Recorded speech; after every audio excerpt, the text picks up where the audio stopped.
Ahora sí. ¿Se ve, no, la imagen? Sí. Bueno.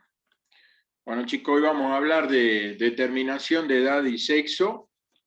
Esto más la clase de mañana que va a ser de análisis de dieta, hasta ahí va a entrar para el parcial. Así que, bueno, prestemos un poco de atención. Mañana veamos lo de dieta y ya tenemos todos los temas para el parcial, cosa que para la segunda parte o el segundo parcial nos queden directamente las cuestiones asociadas al manejo y dejemos la metodología de lado. Cuando se pone en compartir pantalla, no anda el mouse, no sé por qué.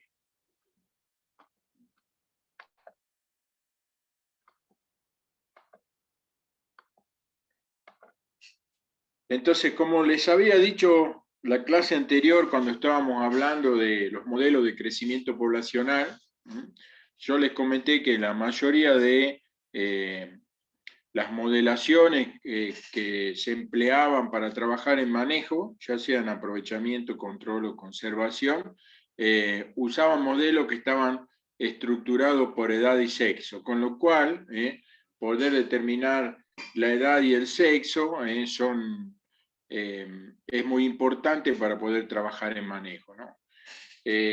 La edad nos va a permitir armar o conocer la edad de los distintos animales que componen la población, nos va a permitir armar lo que nosotros llamamos el vector columna estructura de edades o la estructura de edades de la población, a partir de cuyo seguimiento en el tiempo vamos a poder tener idea de si la población está aumentando o disminuyendo. Podemos decir que tanto la edad como el sexo pueden ser determinados tanto por características físicas externas como por características físicas internas. Hay diferentes técnicas para la determinación de edad y sexo. Algunas pueden requerir que solo veamos al animal a distancia, otras que tengamos que manipularlo para poder tener alguna idea de qué edad y sexo tienen, y otras que nos van a requerir la toma de muestra para así poder aplicar alguna técnica de laboratorio que nos dé una idea de qué edad o qué sexo tienen los animales. De hecho, existe una relación estrecha entre la edad y el sexo, sobre todo en los grupos de vertebrados, debido a que cuando un individuo alcanza la madurez sexual o es sexualmente maduro, nosotros consideramos que se transforma en la clase que corresponde a un adulto reproductor. A veces alcanza con ver a distancia, como les digo aquí, por ejemplo, en este grupo de vicuña, ven una vicuñita más chiquita, y podemos llegar a decir, bueno, tenemos tantos individuos adultos y 1, 2, 3 individuos juveniles, e incluso, por el tamaño, nos podemos llegar a diferenciar entre juveniles del año, o sea, que nacieron en la estación reproductiva anterior, y lo que nosotros llamamos crías del año. Determinar la edad exacta de un animal es, por supuesto, una cosa muy difícil, ¿no? A menos que tengamos una idea o que lo hayamos podido marcar en el momento del nacimiento o justo muy próximo a este, por lo que en general en el campo lo que no se trabaja con la edad cronológica, sino que asignamos a los individuos como pertenecientes a algún grupo etario o clase de edad. Y entonces hablamos, por ejemplo, de crías del año, juveniles, adultos. Estos grupos etarios van a ser dependientes de la especie con la que estemos trabajando o el taxón con el que estemos trabajando. ¿Por qué es importante conocer la edad? Bueno, nos va a permitir determinar cuáles son los parámetros poblacionales y predecir el comportamiento en el tiempo de una población. Vimos entonces que en las matrices necesitamos tener edades y sexo para poder hacer estudios más ajustados de cómo va a evolucionar la población en el tiempo. Además, nos va a permitir ver si existen algunos cambios en el hábitat o en las enfermedades o en los comportamientos que estén relacionados con la edad. Por ejemplo, hoy estaba leyendo una tesis sobre rana, y claramente había una diferencia en cuanto al uso de hábitat, por ejemplo, entre las crías y, o las larvas y los adultos, obviamente de un anfibio, en donde las larvas viven en el agua y los adultos son terrestres, o en el caso de una especie como Telmatobius, la rana pureña, donde los adultos también son acuáticos.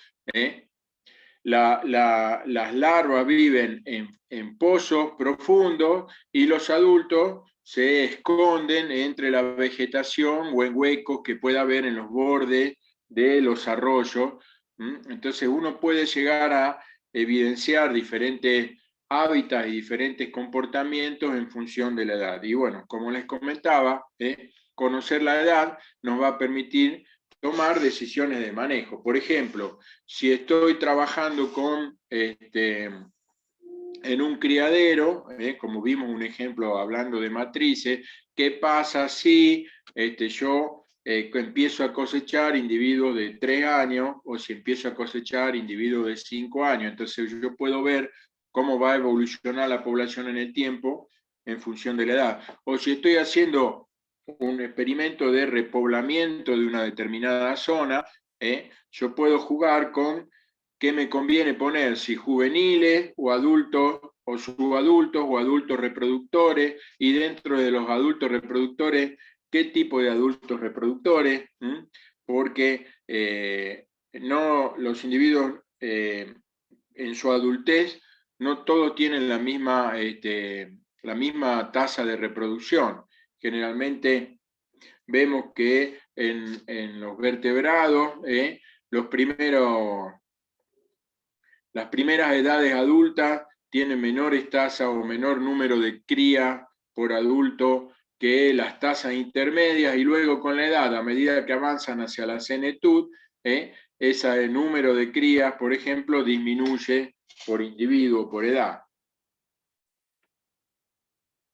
Entonces, ¿cuáles son las condiciones que tienen que tener estas técnicas de laboratorio que nos van o de campo que nos van a permitir determinar la edad? Bueno, la primera es que deberían ser independientes de una nutrición irregular y de variaciones fisiológicas que puedan existir en una muestra poblacional. Por ejemplo, si los bichos se alimentan de manera distinta o hay años con mejores condiciones y recursos que otros, o puede ocurrir que no haya mucha diferencia entre años, entonces puede ocurrir que no podamos diferenciar entre edades.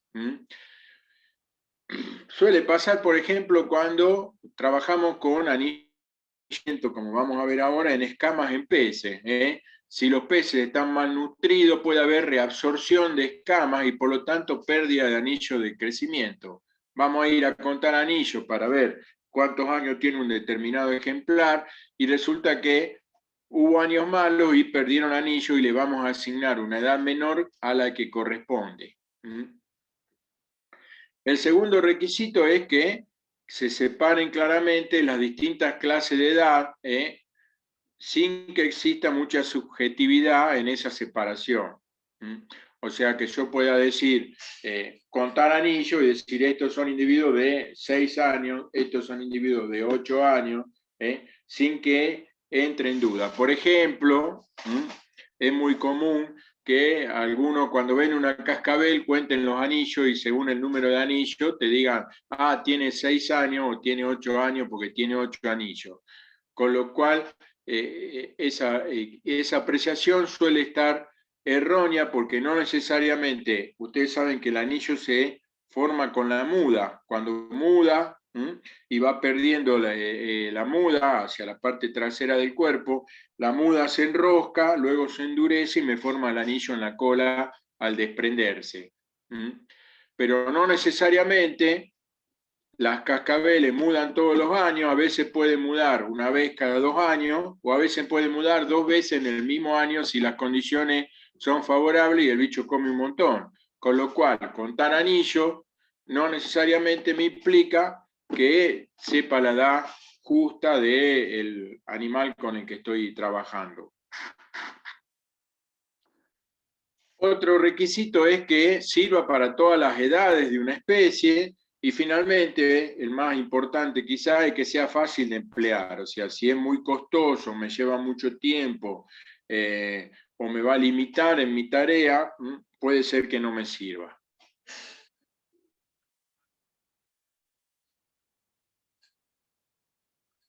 Veamos un poco por grupo cómo consideramos la edad en los distintos grupos de interés de vertebrados con los que trabajamos habitualmente en manejo.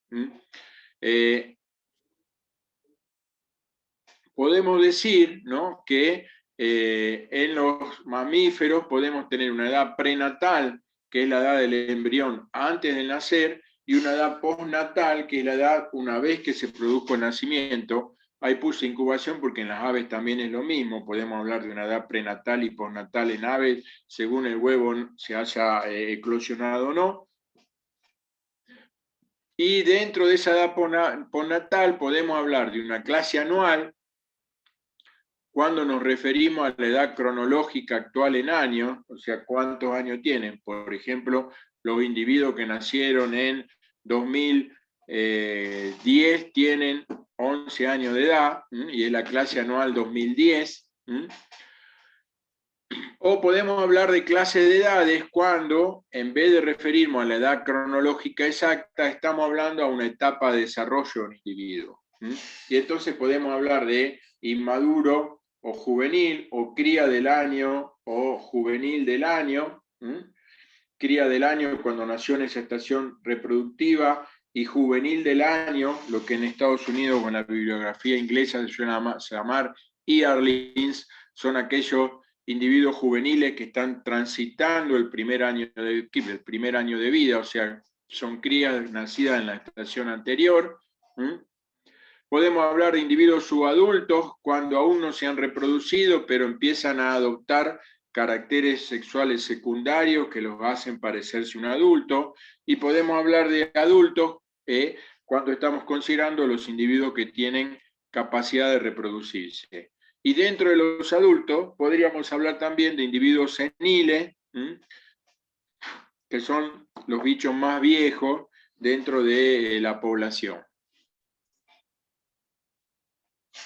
Bueno, dentro de lo que es la edad prenatal, podríamos tener idea de qué edad tienen los individuos a partir de observaciones, por ejemplo, utilizando ecografías, midiendo longitudes del cuerpo, o longitudes del cráneo, o longitudes de la pata, para estimar la edad en días o semanas. O sea, el desarrollo embrionar nos va a permitir determinar la edad. Eso si trabajamos con bichos vivos. Si estamos trabajando, por ejemplo, con bichos con captura muerta, podemos abrir los úteros y ver en los embriones qué longitud tienen, qué estado de desarrollo tienen, para poder determinar, por ejemplo, la edad en días, en semanas o en meses, en el caso de los mamíferos. En comadrejas, por ejemplo, los embriones abandonan el útero a los 7 días de gestación, con lo cual aparecen rápidamente y ascienden desde la vagina de la madre hacia la bolsa marsupial y se fijan a las tetinas, sueldan los labios con la tetina y se desarrollan completamente en el marsupio de la comadreja. Con lo cual uno puede ir viendo cómo se va desarrollando ese embrión que nace desnudo, con los ojos cerrados, los dedos apenas visibles, hasta que completa la edad y está listo para abandonar el marsupio definitivamente. En la mayoría de los mamíferos vamos a observar que existen dos denticiones. Una primera dentición de leche o dientes deciduos, que luego, a medida que el animal crece, son reemplazados por los dientes permanentes o dientes definitivos. Y en general, ese proceso de erupción de dientes sigue una secuencia de erupción que se relaciona con la edad de los bichos. No obstante, el momento en que los dientes erupcionan puede verse alterado por un factor genético o un factor ambiental. Pero es muy común que uno pueda conocer la edad de los animales, de los mamíferos, mirándole la dentición hasta que completan la dentición definitiva. Una vez que tienen la dentición definitiva, ya no nos sirve más el proceso de erupción y reemplazo de dientes y tenemos que empezar a trabajar con el tema de desgaste de los dientes. Aquí le pusimos algunos ejemplos de edades, meses de diferentes piezas dentarias en un venado europeo, en un corzo español. Aquí tienen algunos en el ciervo colorado, y como fíjense ustedes, en las primeras edades o en las crías tenemos solo los 3 premolares, luego hasta los 6 meses aparece el molar 1, al año y medio tenemos el molar 1 y el molar 2, a los 2 años y medio los 3 molares, y a los 3 años y medio también están presentes los 3 molares y empieza a haber un desgaste en la dentición. Y fíjense que aparecen los incisivos completos. En este caso, este es un trabajo que hicimos hace mucho tiempo con comadreja overa, Didelphia albiventris, y fíjense, nosotros fuimos evaluando los estadios de erupción de los molares, de los premolares y molares, y fuimos evaluando el desgaste de los dientes. Los bichos hasta entre 3 meses y medio y 4 meses y medio, que más o menos a los 3 meses y medio es cuando las madres los expulsan del marsupio, tienen el premolar 1 y el premolar 2, y el molar 1 y el molar 2. Fíjense acá, les puse importante, los premolares tienen forma caniniforme, o sea, una sola cúspide, son un triangulito, y los molares son tricúspides, o sea, tengo una montanita con 3 cerros. Fíjense, en la clase dentaria 2, que va entre 4 meses y medio y 7 meses, aparece o erupciona el molar 3. En la clase molar 3, que va hasta los 8 meses, aquí hay una superposición, aparece el molar 4. En la clase de dentaria 4, el molar 1, que tiene forma tricúspide, como les decía, es reemplazado por el molar 3, que es caniniforme, o sea, le vamos a abrir la boca y vamos a ver que hay 3 dientes de tipo caniniforme, o sea, de una sola cúspide, seguido de los 3 molares tricúspides. A partir de la clase 5, que va entre los 9 y 13 meses, comienza a haber desgaste de los dientes. Fíjense, hasta aquí habíamos puesto que no había desgaste en las cúspides. Después empieza a haber desgaste, en este caso del premolar 3 y el molar 2 y 3, y luego, cuando tienen más de 11 meses, comienza a haber desgaste en todos los molares.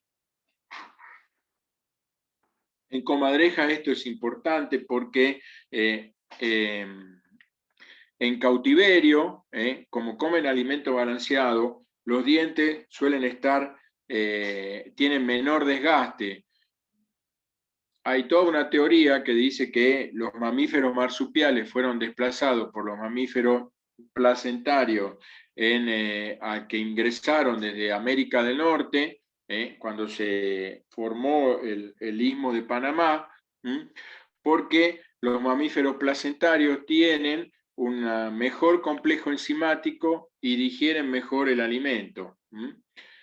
Si ustedes miran masticar, por ejemplo, a un perro y a una comadreja, el perro 3 bocados y traga, el mío en uno traga, y una comadreja tiene que masticar más de 40 o 50 veces el alimento antes de tragarlo. Con lo cual, el desgaste de los dientes, la dentición desgastada, produce un fenómeno de senetud precoz, y los bichos se suelen morir rápidamente una vez que la boca quedó con los dientes muy gastados. Como les comentaba antes, los bichos en laboratorio, en cautiverio, viven hasta 6 años, con la dentición bastante enterita, mientras que en la naturaleza es muy raro encontrar una comadreja que supere los 22 meses de vida. Esto está relacionado, como les decía, probablemente con el desgaste de los dientes.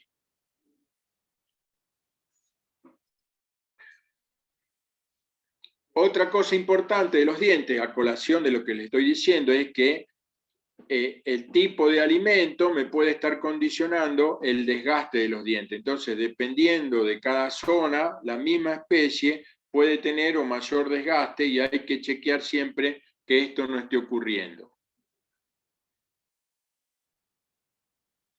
Ese refrán de a caballo regalado no se le mira los dientes tiene que ver con esto. Si uno mira los dientes de un caballo y las cúspides están planas, no se observan, los dientes están chatos, entonces esto qué quiere decir, que el caballo tiene muchos años. Tenemos aquí unos cuantos cráneos de vicuña para ver erosión y desgaste. Lamentablemente, como no tenemos presencialidad, no lo podemos ver, pero bueno, ya veremos si en otra oportunidad les podemos presentar esos cráneos. También en muchas estructuras duras de los cuerpos se arman o se forman marcas de crecimiento.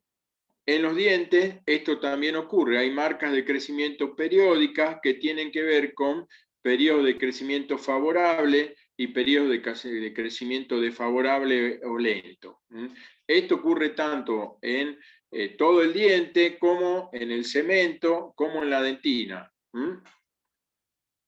Los periodos de crecimiento favorable aparecen como, como bandas anchas, y los periodos de crecimiento desfavorable o de reposo aparecen como líneas más estrechas. Uno puede tomar los dientes, hacer cortes, realizar unas descalcificaciones y unas tinciones para poder observar estos anillos de crecimiento. Bueno, aquí hay un poco de la técnica de cómo se trabaja con dientes, y les pongo algunos ejemplos. Este es un corte histológico de un premolar que está tenido con azul, y aquí tenemos a la derecha anillo de crecimiento en un zorro colorado. Fíjense, ustedes pueden ver en la dentina del zorro colorado 6 bandas que corresponden a 6 años de crecimiento.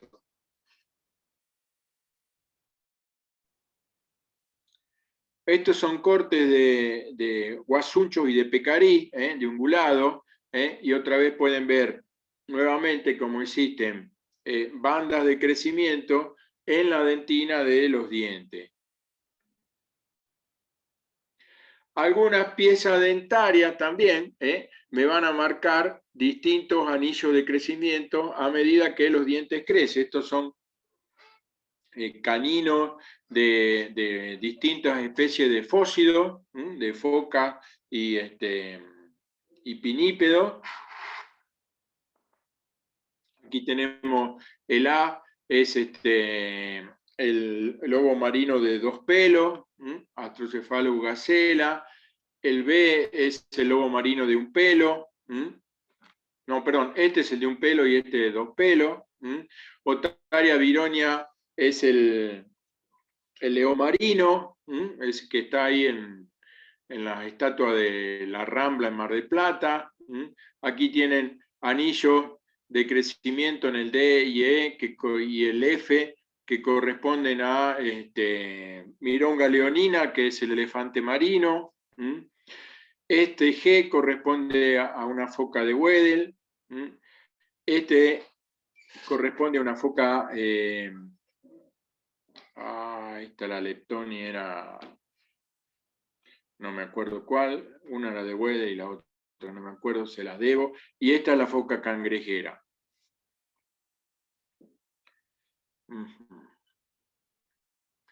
Aquí también tenemos anillo de crecimiento en fósidos, en pinípedos. Aquí tenemos bandas de crecimiento o anillos anuales en el canino, y después en el corte también tenemos anillo de crecimiento en la dentina, como pueden ver acá. Estos anillos de crecimiento se corresponden con estas bandas que tenemos aquí. ¿Sí? ¿Alguien iba a preguntar algo?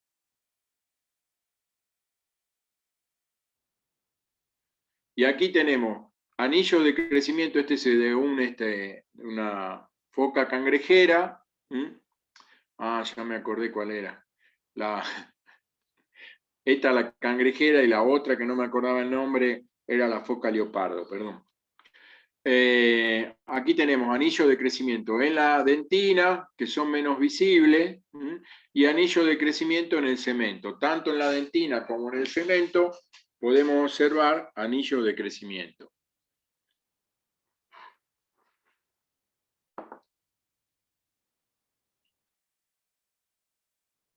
Bueno, aquí seguimos también con diferentes cortes en pieza dentaria de foca, en donde se pueden observar distintas formas de contar anillos de crecimiento.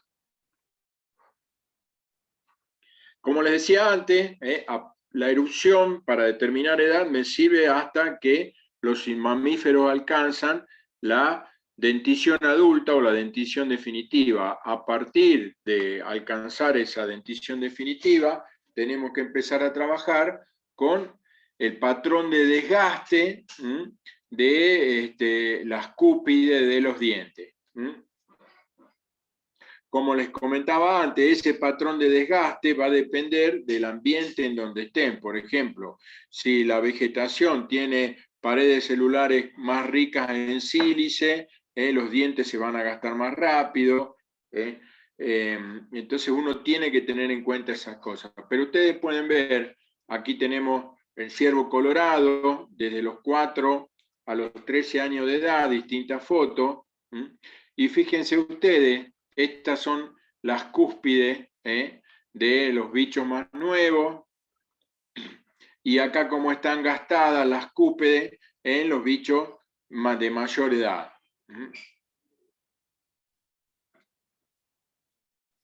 Aquí tenemos también, por ejemplo, en un ratón, como a medida que las cúspides se van gastando, la dentina que está en el centro del diente va apareciendo y desaparecen las cúspides de los dientes.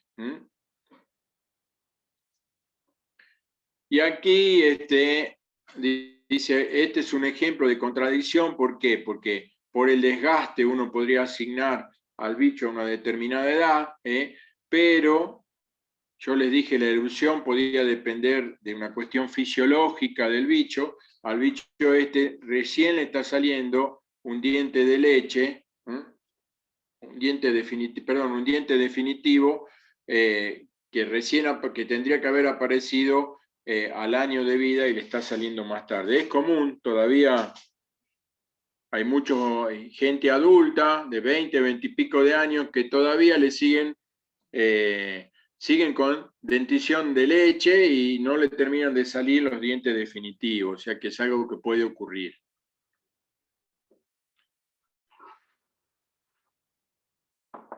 Esta es una clave que les puede servir si andan por el Chaco y encuentran cráneos de pecarí, que está basada en el desgaste de los dientes para poder determinar la edad en pecaríes. Fíjense, DH quiere decir dentro del hueso, o sea que todavía al tercer molar no le salió y después le sale. CC quiere decir con las cúspides sin gastar. CCPG es con cúspides poco gastadas, recién aparece al cuarto año de vida, en el tercer premolar. CPL ya es casi plano, y fíjense cómo a medida que pasa el tiempo, todos los dientes van pasando a esta condición que es con cúspides muy gastadas. O sea, uno observando la dentición puede llegar a asignar edad, una edad obviamente relativa en años, porque no es absoluta, pero puede saber a qué edad asignar a un animal.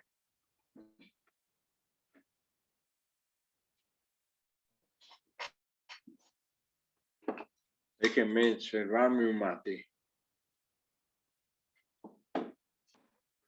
Otras estructuras óseas también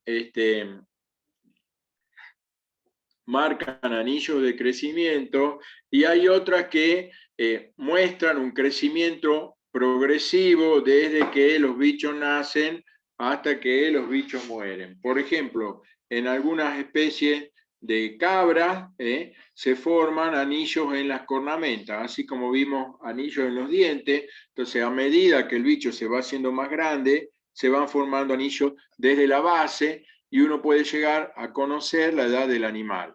El cristalino también es una estructura que crece durante toda la vida a medida que el animal crece.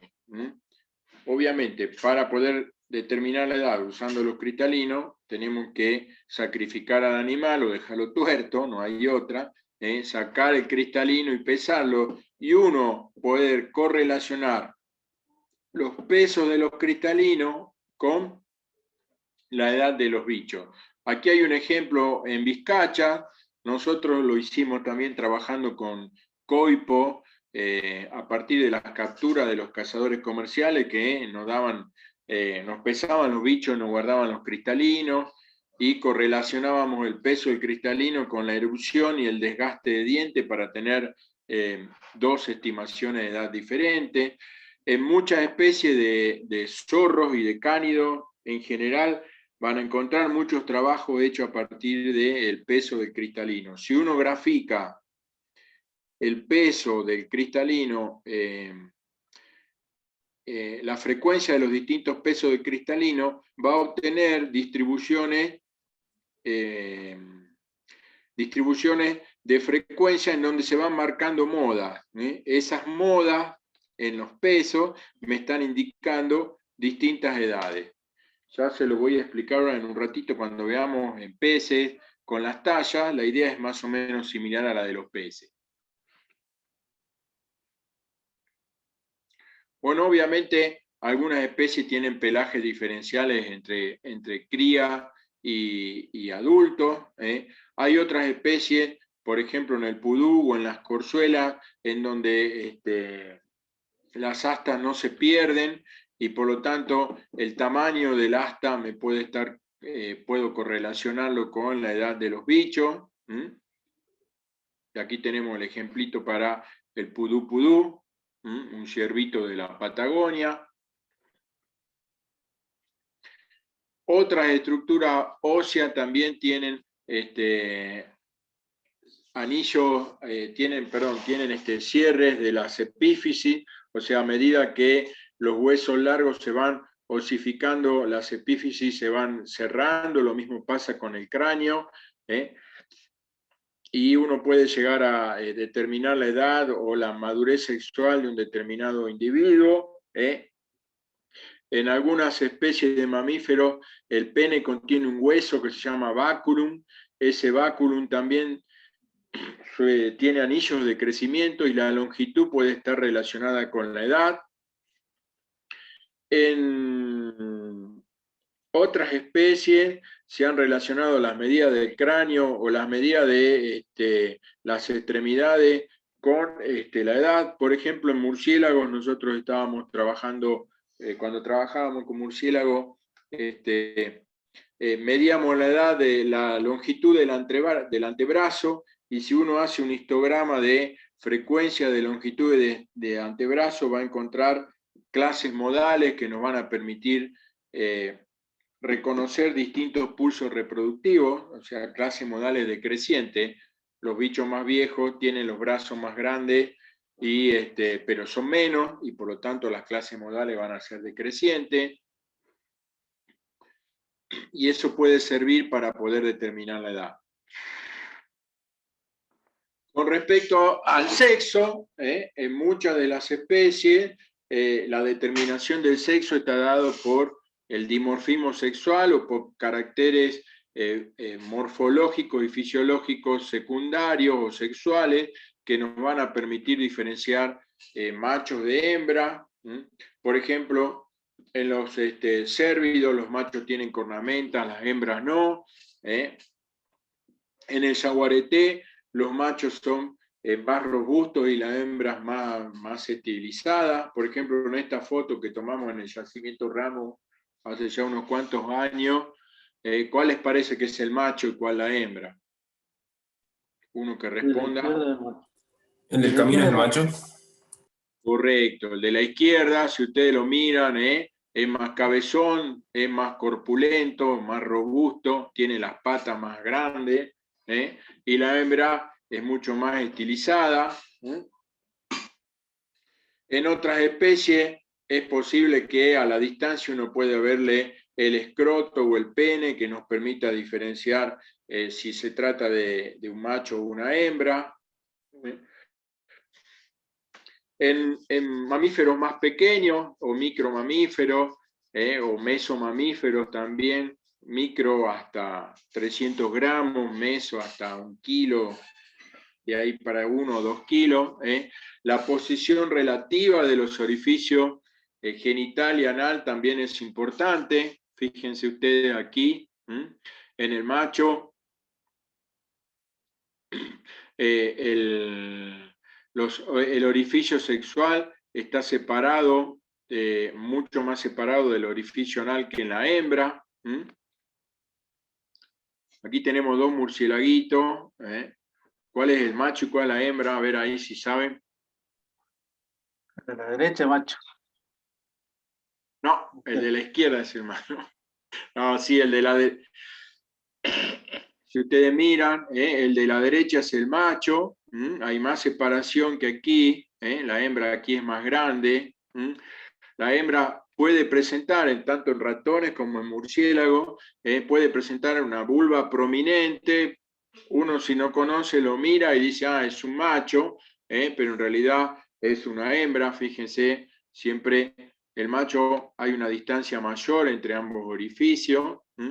Y en época reproductiva, sobre todo en ratones y en murciélagos,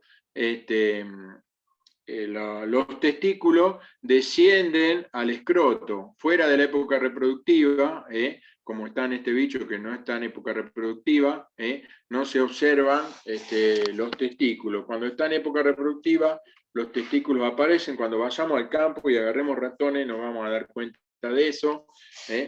En muchas especies también, como en esta hembrita que tenemos acá, fíjense, uno puede ver que está amamantando. ¿Por qué? Porque las tetinas están alargadas y todo lo que es los pelos de alrededor de cada tetina, si ustedes miran, está pelado por las hembras, por las crías que van y amamantan.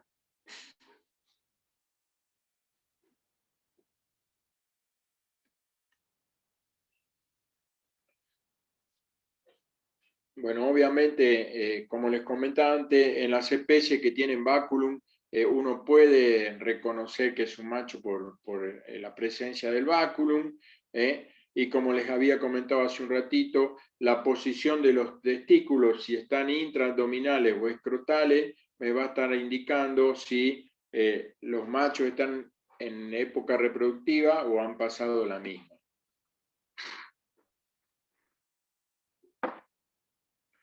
En aves, tanto la determinación de edad y sexo suele ser un poco más complicada.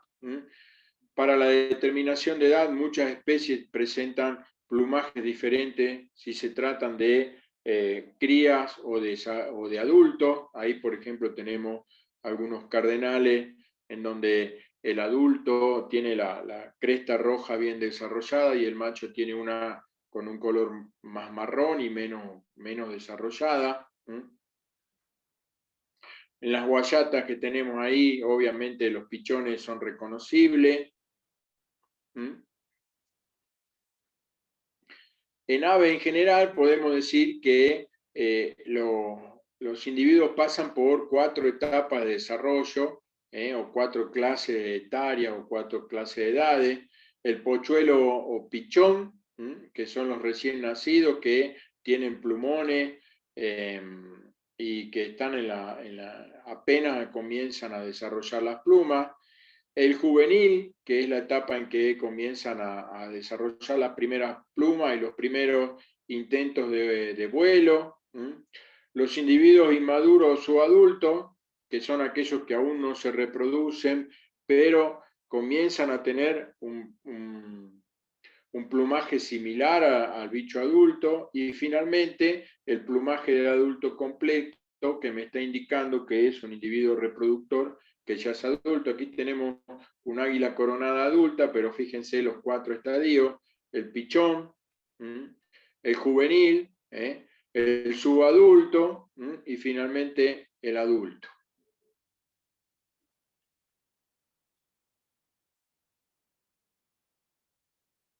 Entonces, la edad de las aves, en general, uno la puede determinar a partir de las características del plumaje, qué colores tienen y qué tipo de pluma o qué tipo de reposición de las plumas tienen. Ese proceso de muda de las plumas es diferente de cada especie y puede variar dentro de la misma especie según la edad, el sexo o el ambiente. Y existen algunos estudios como este que estamos citando acá de Miranda 2016, que lo tienen ustedes cargado en el Moodle, en donde se dan distintas nomenclaturas que uno puede utilizar para reconocer la edad de las aves.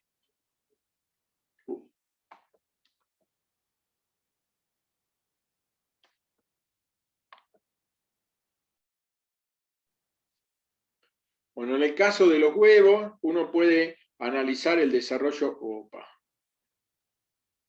el desarrollo ambiental a trasluz, utilizando una cosa que no es otra cosa que una linterna que me permite ver a través del huevo, que se llama ovoscopio, en donde uno mirando puede saber en qué estado se encuentra el huevo.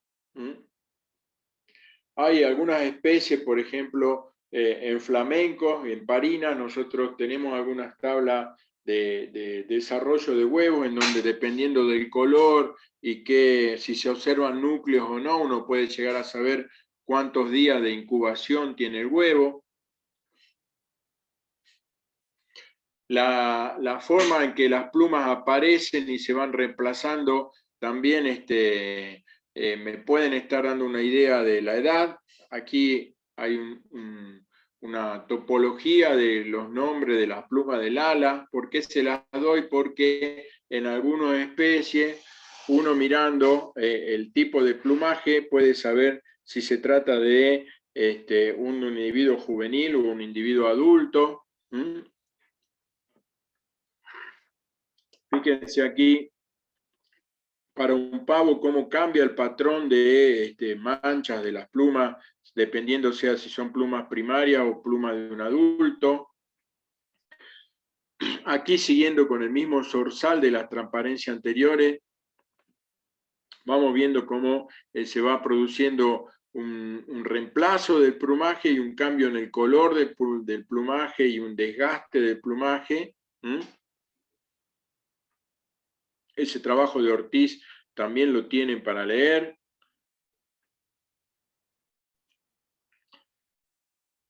En el caso del sexo, como les comenté al principio, es común que haya dimorfismo sexual, con los machos generalmente más vistosos. Ahí tienen ustedes un sobrepuesto, que es un ave de la puna, en donde el macho es el negrito con marrón de la derecha, y tienen un churrinche, en donde es bien marcada la diferencia entre el macho y la hembra. El macho es rojo y negro, y la hembra es esa grisácea.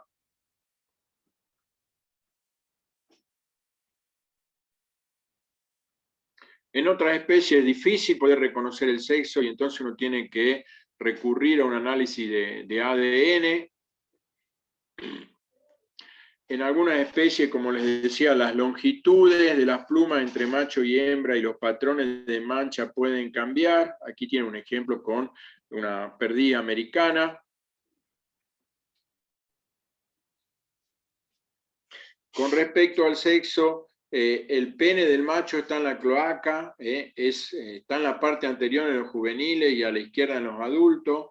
En la hembra, el oviducto se abre a la izquierda de la cloaca, y en los juveniles generalmente está cubierto por una membrana, que es la bursa de Fabricio, que se mantiene cerrada hasta la edad reproductiva.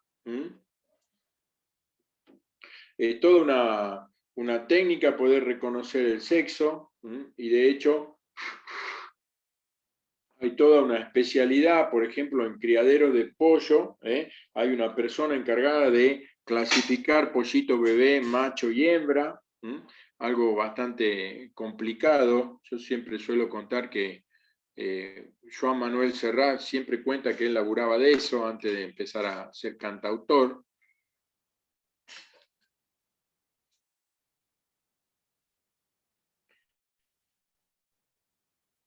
En los peces, así como vimos distintas clases etarias en mamíferos y aves, en peces podemos hablar de alevino, si quieren ustedes huevo, alevino juvenil y adulto, me comí ahí el huevo, o sea, el alevino sería cuando recién eclosiona del huevo, pero mantiene el saco vitelino, este saco vitelino no fue servido,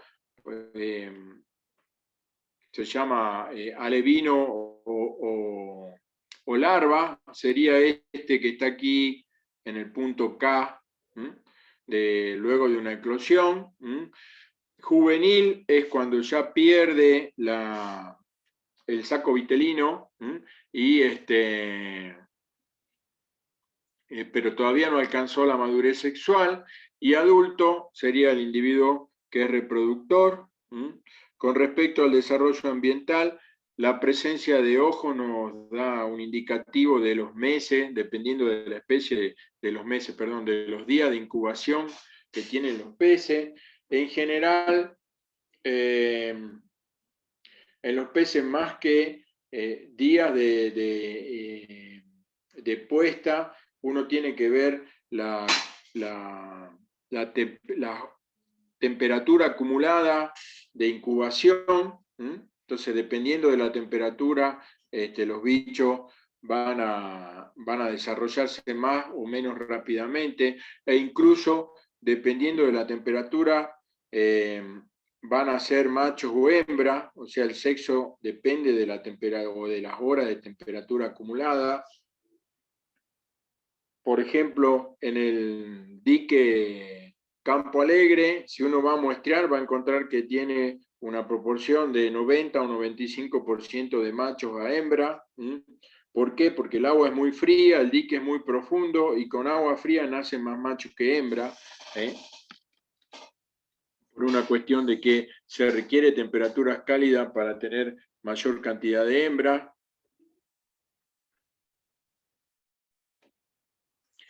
En los peces, como les decía, muchas estructuras tienen un desarrollo morfológico continuo, o sea, los peces, por ejemplo, en talla y en peso, crecen a lo largo de toda la vida, y aparte, en las partes duras aparecen anillos o marcas de crecimiento, así como vimos en los dientes de los mamíferos o en los cuernos.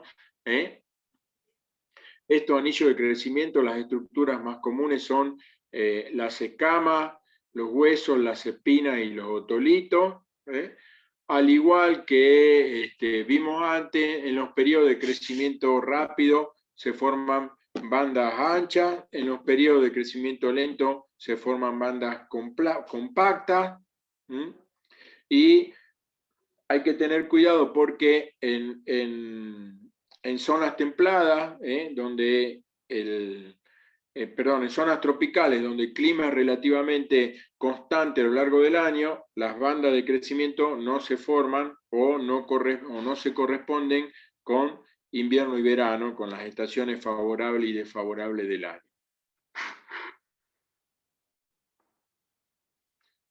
Una de las estructuras que se utilizan, como les dije, son las escamas. Si ustedes miran la escama, por ejemplo, de esta tilapia, esta es la zona que está expuesta y esto es el interior que está montado por debajo de otra escama. Se utilizan los anillos que están en esta zona porque acá hay desgaste por roce con el fondo, por roce con otros peces, o puede haber reabsorción, pero uno puede contar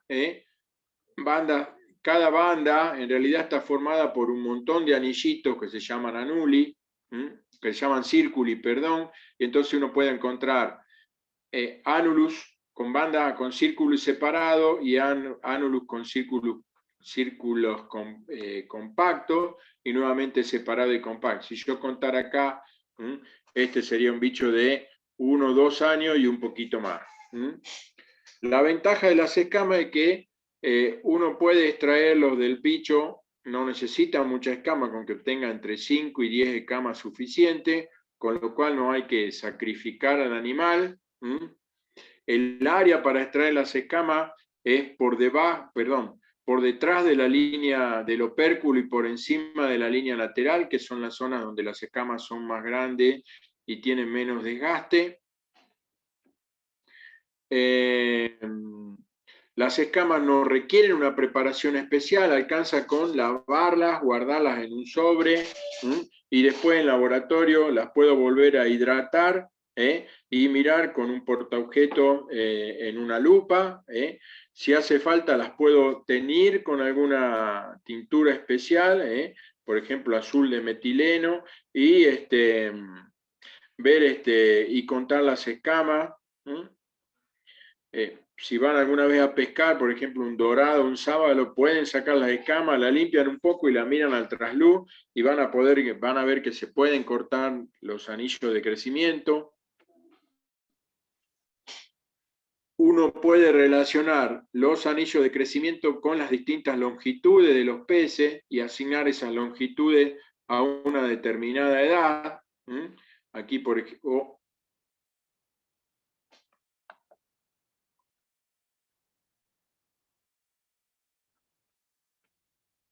uy, está loca. Entonces uno podría decir, bueno, saco escamas de bicho donde conté un anillo y miro qué tamaño tienen, las que conté 2 anillos, miro qué tamaño tienen, las de 3 anillos, y así puedo hacer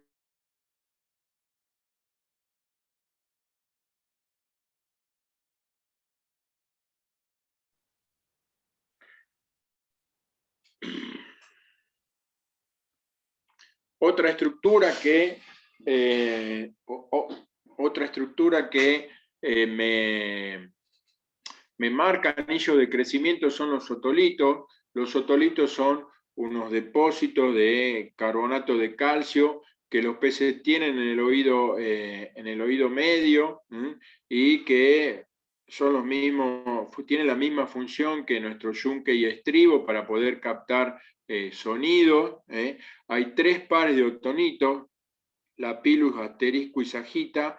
El más utilizado suele ser el sagita, que es el más grande. Para obtenerlo hay que hacer un corte a la altura del opérculo o del fin del opérculo sobre el cráneo, y ahí uno puede sacar los otolitos. Por ejemplo, en un sábalo son bastante grandecitos y uno los puede ver bien. Los otolitos tienen formas características de cada especie, e incluso uno viendo contenidos estomacales, clase que vamos a ver la clase que viene mañana, uno puede reconocer qué comió, por ejemplo, un chumuco, viendo qué otolito tiene en el estómago. El otolito también, uno lo tiene que lavar, lo seca y lo puede guardar en un sobre, y después puede contar los anillos de distinta manera.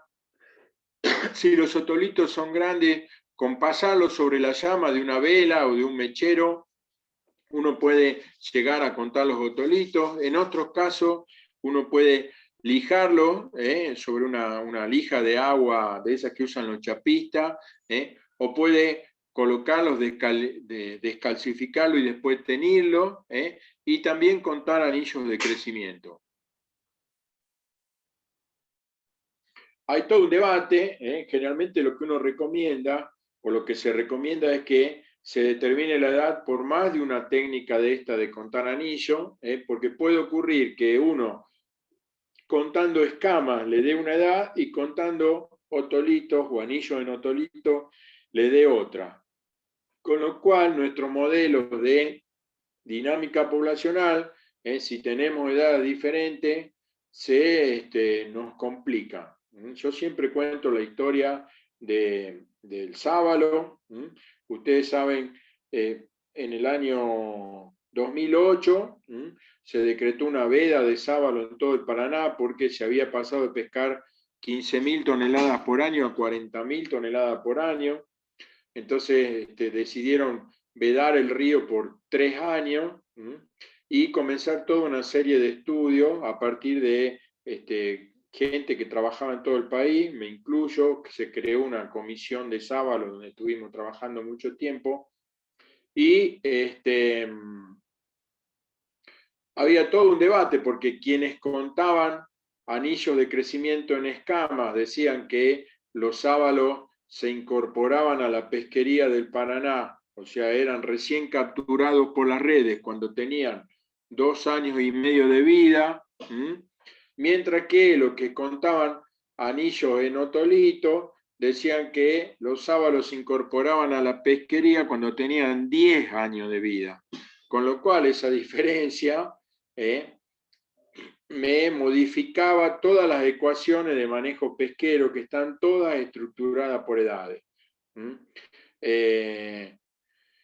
Quienes contaban anillos en otolito sostenían que los sábalos llegaban a vivir hasta 20 años.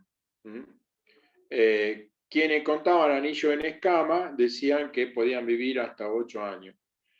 Yo no trabajaba con anillo de crecimiento, sino que estábamos trabajando con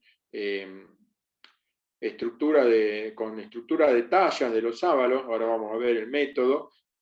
Y a mí, coincidentemente, me daba que en el Cabra Corral, los sábalos más grandes, hay sábalos de 1,20 m en el Cabra Corral, tienen aproximadamente entre 18 y 21 años de vida.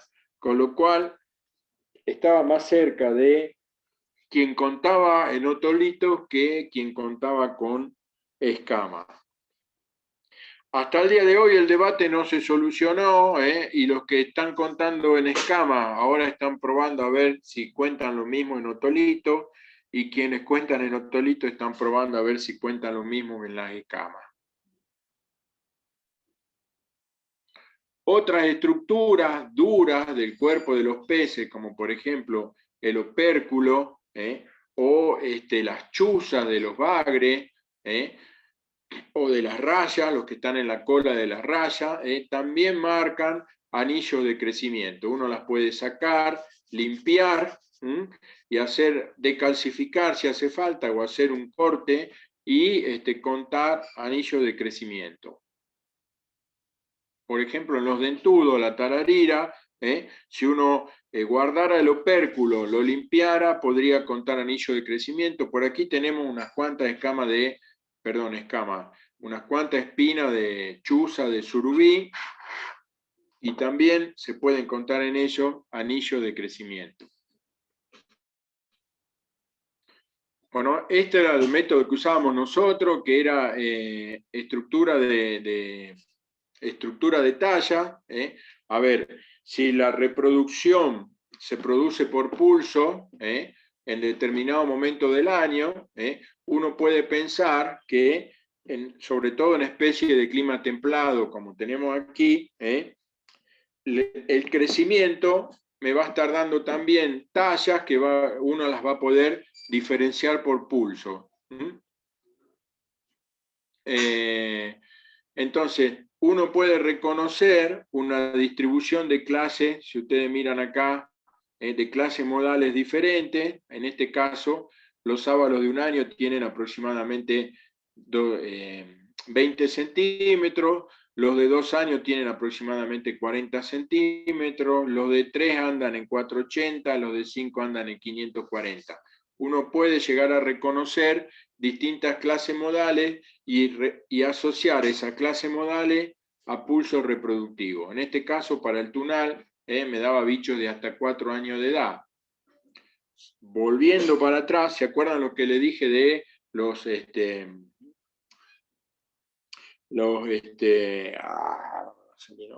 cristalinos de mamíferos? Si yo hiciera lo mismo con el peso de los cristalinos, vería también clases modales que me corresponden con periodos reproductivos de distintos años. Obviamente, desde las clases modales menos pesadas a las clases modales más pesadas, la frecuencia iría disminuyendo porque los bichos van creciendo y se van muriendo, y entonces cada vez tengo menos. Aquí tenemos, por ejemplo, esta es la estructura de longitud de los pejerreyes en el cabra corral, y existen algunos programas, por ejemplo, uno de los programas se llama Elephant, que me permite hacer un tratamiento matemático para no tener que recurrir acá, como hice a ojo, para mostrarles. Ese tratamiento matemático me permite reconocer clases modales. Fíjense, en este caso el pejerrey, yo tengo que los pejerreyes de un año tienen aproximadamente 14 centímetros, los de 2, 21, los de 3, 30 centímetros, los de 4, 33, los de 5, 360, los de 6, 390, y los más grandes, más de 6 años, aproximadamente 410. Entonces uno puede reconocer clases modales diferentes que me van a estar indicando pulsos reproductivos que se corresponden con los diferentes años.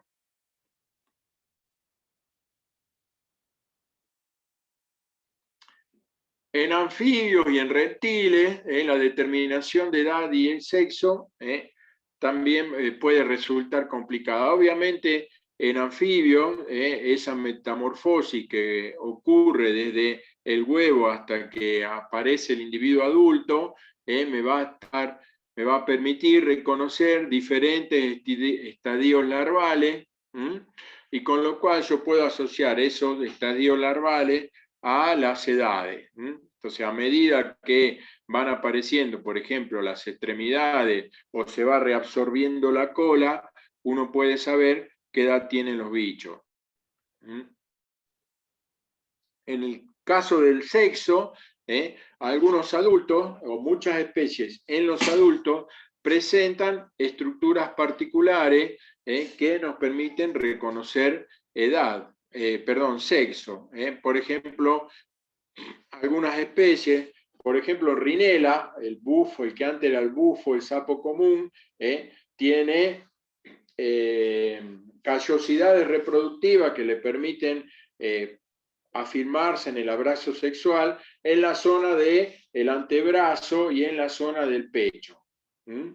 Otras especies presentan vocalizaciones reproductivas, o sea, los machos croan o cantan, con lo cual yo puedo reconocer adultos y dentro de los adultos si son macho o hembra. En anfibio también existen marcas de detención del crecimiento o líneas de crecimiento que me van a estar o me van a permitir llegar a reconocer distintos momentos del año y por lo tanto distintos pulsos de crecimiento. Muchas especies, tanto de anfibios como reptiles, pasan por periodos de hibernación en épocas desfavorables y eso hace que se formen bandas de crecimiento diferente, en donde cada banda corresponde a un año de vida. Con respecto al sexo en los reptiles, suele haber dimorfismo sexual con patrones de coloración diferentes, tanto entre juveniles y adultos como entre macho y hembra. Además, entre macho y hembra ocurre que los machos suelen presentar diferencias en la forma de la cloaca con placas, con placas que sirven para el apareamiento en los machos, que nos están indicando que es un individuo adulto y macho. En las hembras esto no suele ocurrir. Aquí tenemos un macho y una hembra de Liolaemus monticola. Fíjense el poro genital o el poro cloacal del macho, cómo difiere el de la hembra. En el caso del sexo, vamos a ver aquí tenemos, por ejemplo, el dimorfismo sexual. Esto es Liolaemus multicolor, que es una lagartija de la puna, una de las tantas especies de Liolaemus que hay. Fíjense, el macho tiene una coloración bien diferente de la hembra, generalmente es más grande, más robusto y mucho más colorido. Aquí tenemos otra especie, Liolaemus puna, en donde el macho también presenta coloraciones rojizas. Fíjense las placas genitales, las placas cloacales, que le sirven para el apareamiento.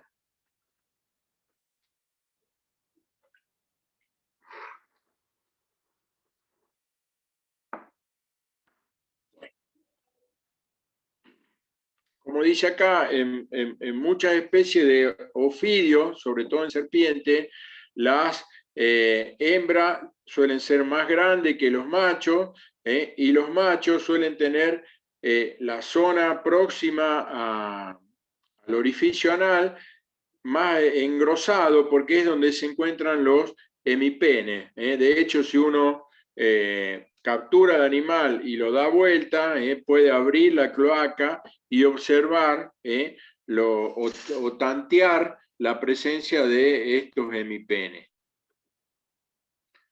Bueno, les puse aquí algo de bibliografía para que lean. Y ahora, si me dejan, denme en 5 minutos que busco el práctico y repasamos. No, Héctor, si lo querés que lo... Bueno, ponelo. Bueno, dame un segundo. Si querés, deja de grabar esto y... Bueno.